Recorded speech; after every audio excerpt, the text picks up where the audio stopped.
सड़क के लिए अलग से कार्यक्रम, एग्रीकल्चर के लिए अलग से कार्यक्रम और उनके पानी की पीने की व्यवस्था के लिए अलग से उनके गांव की व्यवस्था के लिए प्रधानमंत्री जी ने 24,000 करोड़ रुपए अलग से रखे हैं। यह भी हमको ध्यान में रखना चाहिए। मैं यहां आपको यह भी बताना चाहता हूं कि आज दुनिया में भारत की छवि आज किस प्रकार से बनती है।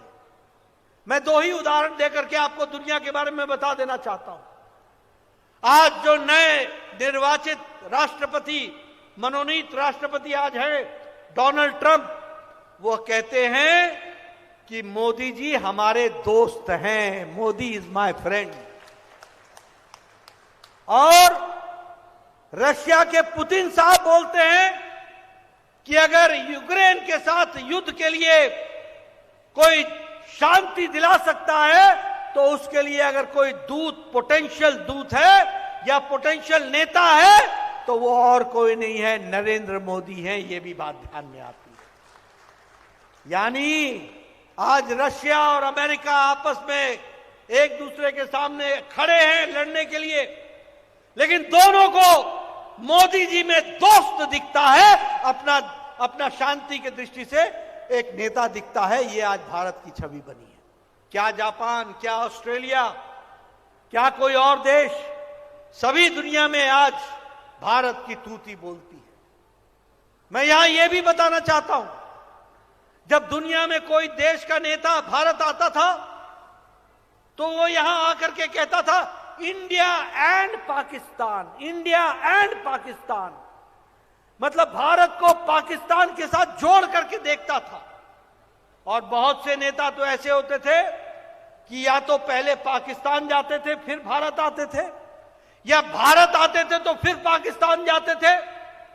लेकिन जब से मोदी जी की सरकार आई है तब से दुनिया की कूटनीति और राजनीतिक भाषा में इंडिया के साथ पाकिस्तान का नाम नहीं जोड़ा जाता।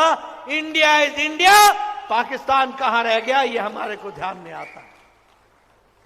आज अंतर्राष्ट्रीय भाषा में भारत के साथ पाकिस्तान नहीं जोड़ा जाता। पहले हमारे मनमोहन सिंह अमेरिका के पास जाते थे और बोलते थे कि आतंकवादियों से बचाओ, टेररिस्टों से बताओ, टेररिस्टों से हमको बचाने के काम करो। आज मोदी जी जाते हैं अमेरिका तो व्हाइट हाउस में बात होती है भारत के साथ व्यापार कैसे करेंगे, सेमीकंडक्टर कैसे लाएंगे, नई योजनाओं में हमारा योगदान कैसे हो सकता है, इस पर बात होती है। और भारत आज सक्षम है कि आतंकवादियों को गोलियों से भूनने के लिए और उनको सही जवाब देकर के पाकिस्तान को मुंह तोड़ जवाब देने की ताकत आज भारत रखता है। ये आज भारत की बदलती स्थिति है। अगर हम आर्थिक जगत में बोले तो हम ये कह सकते हैं अमेरिका की अर्थनीति मुसीबत में है, जापान की अर्थनीति मुसीबत में है, ऑस्ट्रेलिया की अर्थनीति मुसीबत में है, यूरोप की अर्थनीति मुसीबत में है। लेकिन भारत, दुनिया बोल रही है कि भारत उजाले के संकेत है, ब्राइट स्पॉट है तो भारत है, इंडिया है। और मोदी जी के नेतृत्व में आज भारत की अर्थव्यवस्था 11वें नंबर से छलांग लगा करके ब्रिटेन को पिछाड़ करके, ब्रिटानिया को पछाड़ करके आज 5वें नंबर की अर्थव्यवस्था बन गई है, 5वें नंबर की अर्थव्यवस्था। और आपने तीसरी बार मोदी जी को प्रधानमंत्री बनाया है। आने वाले समय में भारत तीसरी आर्थिक शक्ति बन जाएगा, तीसरे नंबर की आर्थिक शक्ति बन जाएगा। स्टील में, इस्पात में हम नंबर दूसरे पर खड़े हैं। फार्मेसी में, दवाइयों में हम दुनिया में की डिस्पेंसरी बन गए हैं। सबसे सस्ती और असरदार दवा आज भारत बना रहा है। ऑटोमोबाइल में भारत तीसरे नंबर पर मार्केट बन गया है। टॉय इंडस्ट्री में हम तीसरे नंबर के एक्सपोर्टर बन गए हैं। हमारा कृषि का, एग्रीकल्चर का बजट हमारे किसान भाइयों को याद रखना चाहिए, 5 गुना बढ़ा दिया गया है, 5 गुना बढ़ा दिया गया है। और उसी तरीके से इंफ्रास्ट्रक्चर के डेवलपमेंट में पिछले 10 सालों में 19 लाख करोड़ रुपए खर्च किए गए। आप बताओ, आज झारखंड में भी हाईवे बन रहे हैं कि नहीं बन रहे हैं? जरा जोर से बोलो, हाईवे बन रहे हैं कि नहीं बन रहे हैं? नेशनल हाईवे बन रहे हैं कि नहीं बन रहे हैं? आप बताओ, जमशेदपुर को एयरपोर्ट दिया कि नहीं दिया? आप बताइए, देवघर को एयरपोर्ट दिया कि नहीं दिया? आज हाईवे, एयरवे, इंटरनेट, रेलवे, हर में भारत सरकार पूरी ताकत से झारखंड को आगे बढ़ाने में लगी है। जब मैं इंटरनेट की बात करता हूं तो मैं लोगों को याद दिलाता हूं, यही झारखंड मुक्ति मोर्चा के लोग, यही कांग्रेसी लोग, जब हम गांव में ऑप्टिकल फाइबर पहुंचाने के लिए मोदी जी काम में जुटे थे, जब हम वाईफाई पहुंचा रहे थे, जब हम इंटरनेट का कनेक्शन देने के लिए काम कर रहे थे, तो ये कांग्रेसी भाई और ये झारखंड मुक्ति मोर्चा के लोग बोलते थे, भारत के लोग तो अनपढ़ हैं, ये इंटरनेट क्या करेंगे, ये तो बेकार का काम होगा। मैं 2 उदाहरण आपको देना चाहता हूं। गांव में जाओ, आज गांव में हमारी बहनें एक हाथ में अगर घास का पुल्ला लेकर के सर पर रखा है तो दूसरे हाथ में मोबाइल लेकर के गपशप करते हुए जाती दिखती है। आज आप जाओ किसी कस्बे में, आज आप जाओ किसी शहर में, आज सब्जी वाला भी क्यूआर कार्ड लेकर के अपना साइन बनाया हुआ है और सब्जी भी वो क्यूआर कोड पे देता है। ये डिजिटल इंडिया हो गया, ये बदलता भारत हो गया। और मोदी जी ने 5G अप्रोच रखा।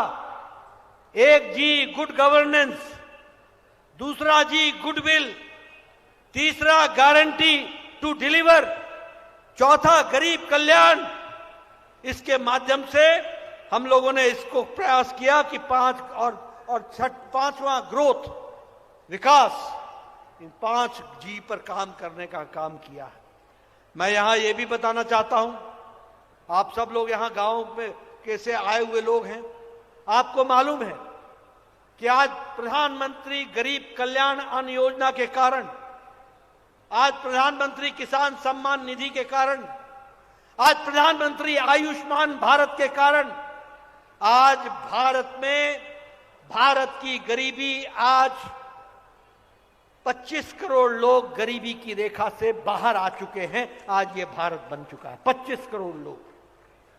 और भारत की अति गरीबी आज भारत की अति गरीबी 1% से भी कम हो गई है। क्यों हुआ ये?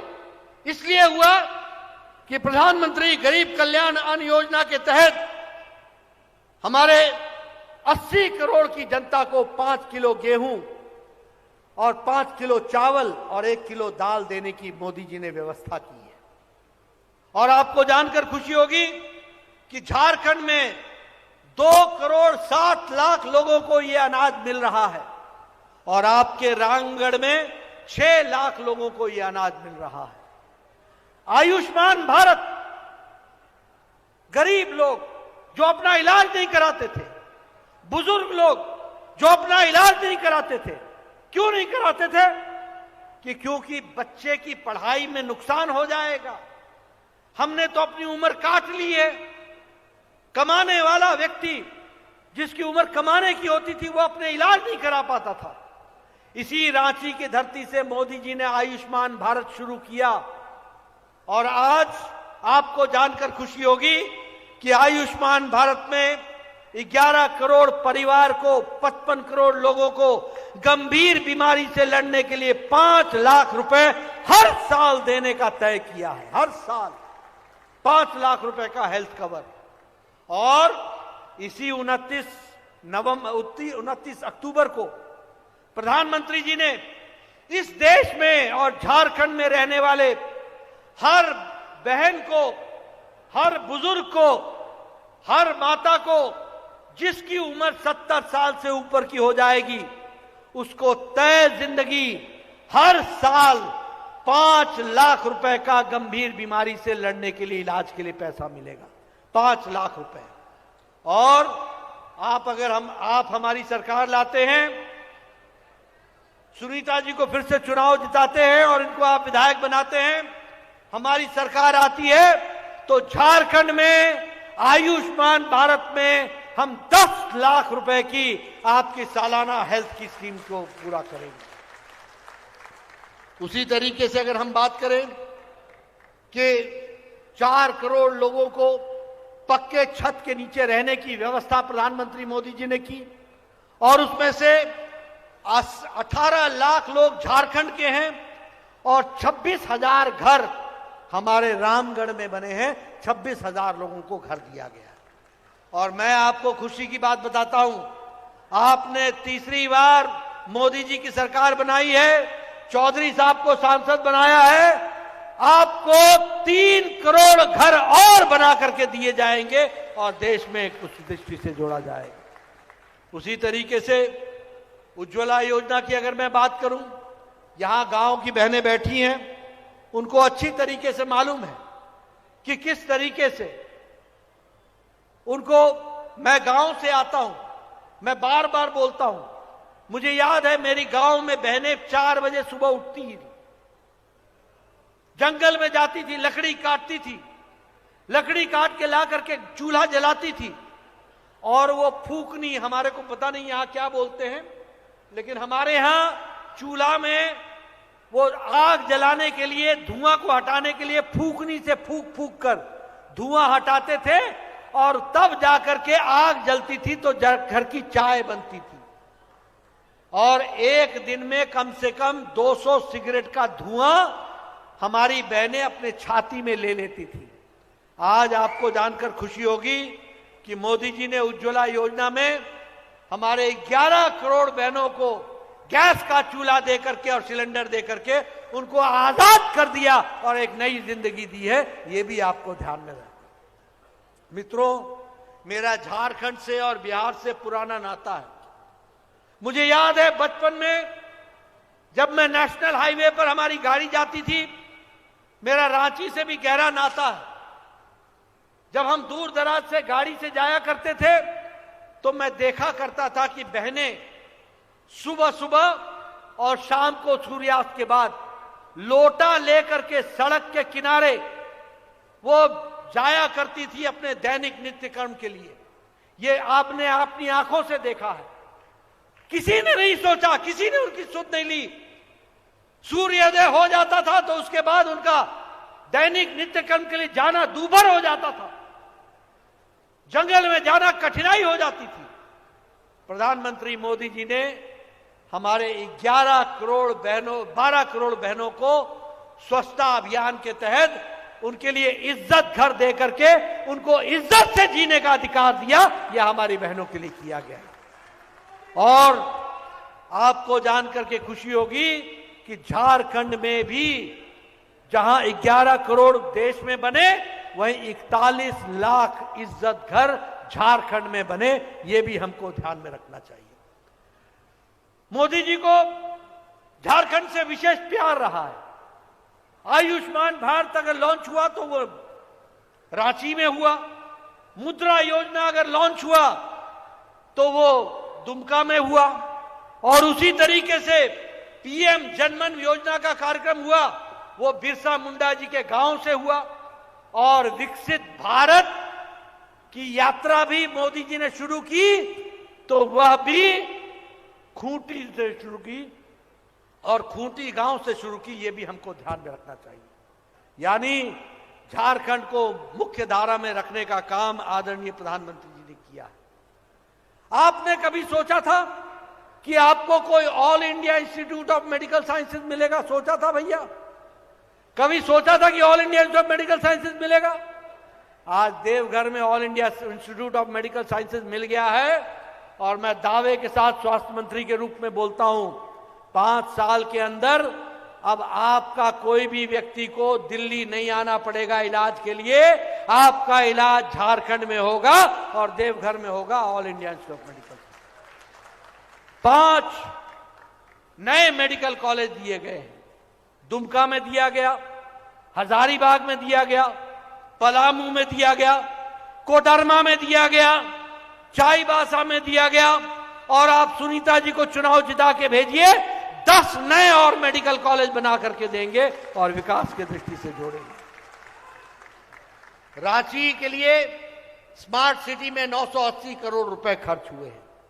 Central institute for petrochemical engineering and technology को उसका उद्घाटन हो गया है, वह भी झारखंड की धरती को समर्पित हुआ है। आज सेमी फास्ट ट्रेन्स भारत में, झारखंड में 12 वंदे भारत ट्रेन हैं जो झारखंड से गुजर रही हैं और झारखंड को सुविधा प्रदान कर रही हैं। जैसा मैंने बताया कि देवघर में और जमशेदपुर में एयरपोर्ट बन गया है।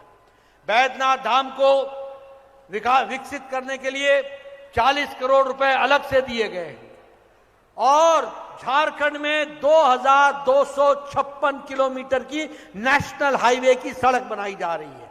2256 किलोमीटर की सड़क। और रांची को वाराणसी से कलकत्ता तक 6 लेन रोड से एक्सप्रेस कॉरिडोर बना करके इसको डायरेक्ट जोड़ा जा रहा है और उसके लिए काम चल रहा है। यह भी हमको ध्यान में रखना चाहिए। और हम लोगों ने तय किया है कि आप सुनीता जी को चुनाव जिता के भेजेंगे।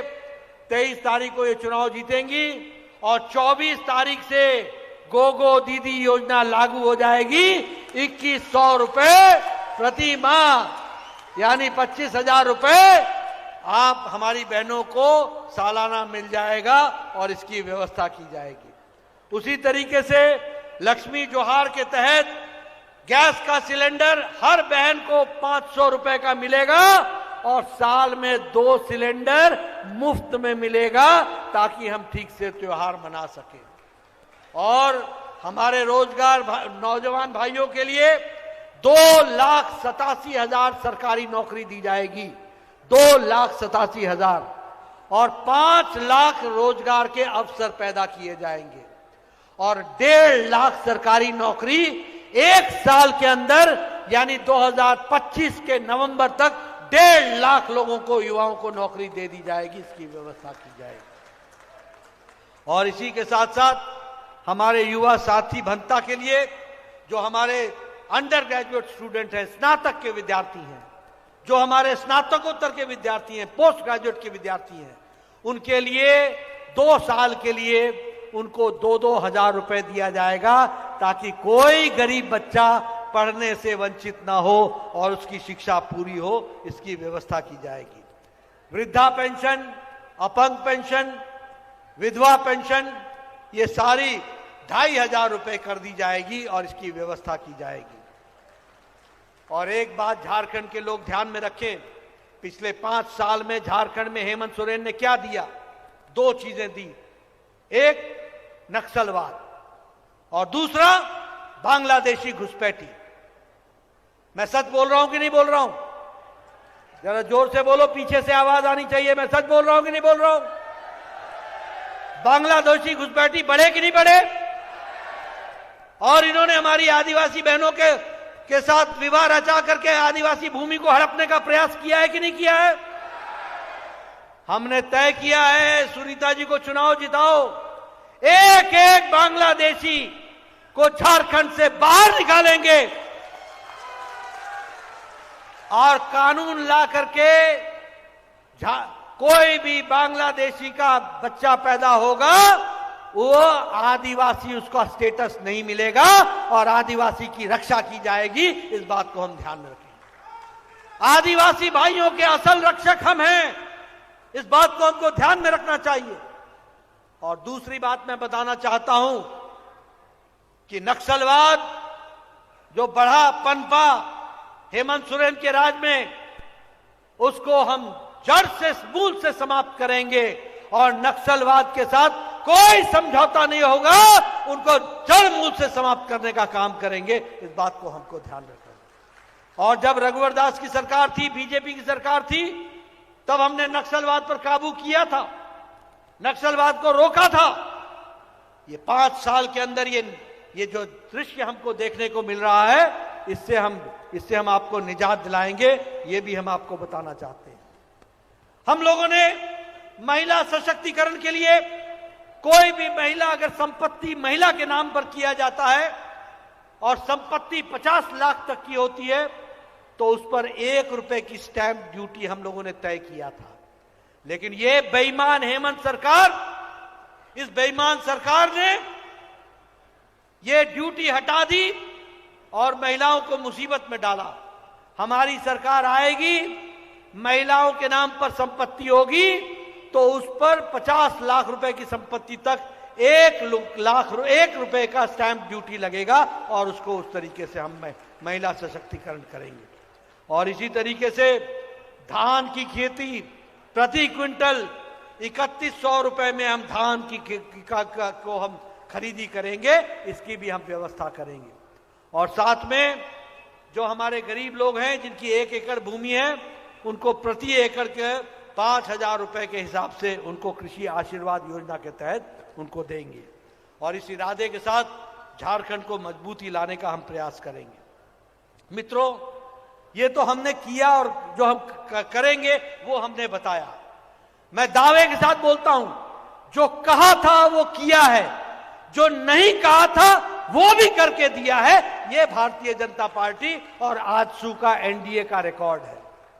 लेकिन मैं आपसे पूछना चाहता हूं, आप बताओ, ये हेमंत सोरेन ने आपको बेरोजगारी भत्ता दिया क्या? जरा जोर से बोलो, दिया क्या? आप बताओ, ये हेमंत सोरेन ने आपको सरकारी नौकरी दी क्या? आप बताओ, इस हेमंत सोरेन ने महिलाओं को हर महीने कुछ दिया क्या? ये काठ की हांडी बार बार नहीं चढ़ती। ये पूरे यूपीए का, इंडिया अलायंस का, गठबंधन का ये तरीका है। तेलंगाना में कहा बिजली मुफ्त देंगे, बिजली गुल हो गई, गुल हो गई। हमारे हिमाचल में कहा युवाओं को बेरोजगार भत्ता देंगे, बेरोजगार दर दर घूम रहे हैं, कुछ नहीं मिल रहा। कहा नौकरी देंगे, कहा भ्रष्टाचार समाप्त करेंगे। वहां आजकल समोसा किसने खाया इसकी जांच हो रही है। समोसा किसने खाया इसकी जांच हो रही है। ऐसी ऐसी सरकारें आई। कर्नाटक में हर तरीके का धोखा दिया। किसान को कहा वो पूरा नहीं किया और विकास ठप है, सड़कों का काम रुक गया है। महिलाओं के साथ धोखा दिया।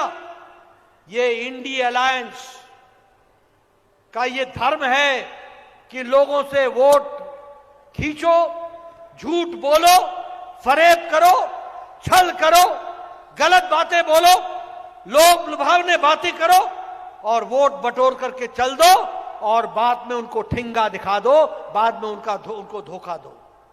यही काम हेमंत सोरेन ने किया। मैं ठीक बोल रहा हूं कि नहीं बोल रहा हूं?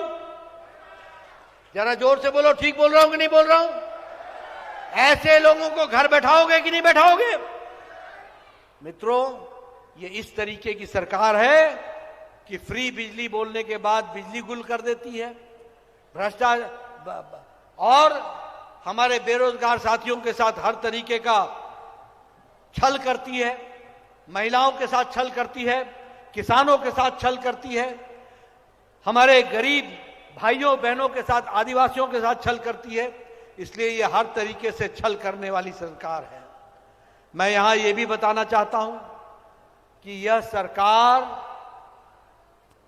यहां हेमंत सोरेन की सरकार चोरों को साथ देने वाली सरकार है, बेईमानों का साथ देने वाली सरकार है, भ्रष्टाचारियों को साथ देने वाली सरकार है। आप बताइए, हेमंत सोरेन जी जेल गए थे कि नहीं गए थे? आप बताइए, हेमंत सोरेन जी बेल पर है कि नहीं है? कौन सा इंडी दल का नेता है जो बेल पर नहीं है या जेल में नहीं है? कौन सा नेता? ये सारे या तो जेल या बेल, यही इनका काम है। भ्रष्टाचारियों का साथ देना इनका काम है। जड़ जमीन जंगल की बात करने वाले लोग, इन्होंने जंगल लूटा, जमीन लूटी और आदिवासियों का अस्तित्व को खतरे में डाला है। आप बताइए, एक कांग्रेस का एमपी के घर से 350 करोड़ रुपए निकले कि नहीं निकले? निकले कि नहीं निकले कांग्रेस के एमपी के घर से? एक हफ्ता लगा कि नहीं नोट गिनने में? नई मशीनें मंगवानी पड़ी कि नहीं, नोट गिनने वाली मशीन? यानी क्या भ्रष्टाचार किया, भ्रष्टाचार का रिकॉर्ड। 350 करोड़ रुपए। और हेमंत सोरेन के साथी, आप बताइए झारखंड के अफसर जेल में हैं कि नहीं है? उनके घरों से और उनके चार्टर्ड अकाउंटेंट के घर से 30 करोड़ रुपए निकला कि नहीं निकला? आप बताइए झारखंड के एक मंत्री के पीए के घर से 20 करोड़ निकला कि नहीं निकला? आप बताइए जब झारखंड के मंत्री के पीए के घर से 20 करोड़ निकल रहा है तो मंत्री के घर से क्या निकलेगा? ये कैसे चोर हैं? ये किस तरीके के लोग हैं? और इसीलिए और आज भी कई जगह रेड हुई है। यानी झारखंड की सरकार भ्रष्टाचारियों की सरकार बन गई है। और ये किसका पैसा है? ये गरीब जनता का पैसा है, ये आपका पैसा है, ये आपकी तिजोरी पर डाका डालने वाला काम है। बोलिए ऐसे लोगों को सरकार में रहने दोगे क्या? रहने दोगे? इनको उखाड़ फेंकोगे कि नहीं फेंकोगे? सुनीता जी को चुनाव जिताओगे कि नहीं जिताओगे? सुनीता जी का चुनाव चिन्ह क्या है पता है आपको? क्या है? हाँ, तो आपने ध्यान रखना, केला पर मुहर लगा करके बटन दबा करके सुनीता जी को चुनाव जिता करके भेजना है और विधानसभा में भेज करके एनडीए की सरकार बनानी है। सुनीता जी हर तरीके से हर समय सुख दुख में हमेशा आगे रही हैं। हमारे चौधरी साहब हमेशा चिंता करते रहे हैं और इसलिए आवश्यक है, समय की आवश्यकता है कि बहन सुनीता जी को आपका आशीर्वाद मिले। बोलो आशीर्वाद मिलेगा ना? मिलेगा ना? जरा उधर से भी आवाज आ जाए, मिलेगा ना? मिलेगा ना? मिलेगा? मिलेगा? बहुत बहुत धन्यवाद। जय भारत, जय झारखंड, जय जोहार। बहुत बहुत बहुत धन्यवाद। बहुत बहुत धन्यवाद हम सभी के मार्गदर्शक राष्ट्रीय अध्यक्ष आदरणीय जयप्रकाश जी नड्डा भाई साहब जी। आपके ओजस्वी भाषण ने एनडीए गठबंधन के समस्त कार्यकर्ताओं में नई ऊर्जा भरने का कार्य किया है और निश्चित इस सीट से हम सभी एनडीए के प्रत्याशी सुनीता चौधरी जी को भारी बहुमत से विजयी बनाएंगे। आज के इस कार्यक्रम में हमारे राज्यसभा के सांसद और प्रदेश के पूर्व अध्यक्ष ओजस्वी वक्ता आदरणीय दीपक प्रकाश जी का भी हम सभी हृदय तल से आभार प्रकट करते हैं। हम सभी गिरिडीह के सांसद आदरणीय चंद्रप्रकाश चौधरी जी का भी आभार प्रकट करते हैं। हम सभी रामगढ़ विधानसभा के प्रभारी आदरणीय अनिल महतो जी का भी आभार प्रकट करते हैं। जिला अध्यक्ष आदरणीय प्रवीण मेहता जी, जिनकी अध्यक्षता में ये कार्यक्रम संपन्न हुआ, उनका भी आभार प्रकट करते हैं। हम सभी रामगढ़ विधानसभा के प्रवासी आदरणीय सुभाव कश्यप जी का भी आभार प्रकट करते हैं। हम सभी आज की एनडीए की प्रत्याशी और 3 नंबर पे हमारी एनडीए की प्रत्याशी श्री सुनीता चौधरी का हृदय तल से आभार व्यक्त करते हैं। और यहाँ समस्त इस सिद्धू कानू मैदान में लगभग 5 घंटे तक अपना समय देने वाले सभी ओजस्वी कर्मठ कार्यकर्ताओं का हृदय तल से आभार प्रकट करते हैं। मैं सभी का बहुत बहुत धन्यवाद प्रकट करता हूं। जय भारत, जय झारखंड।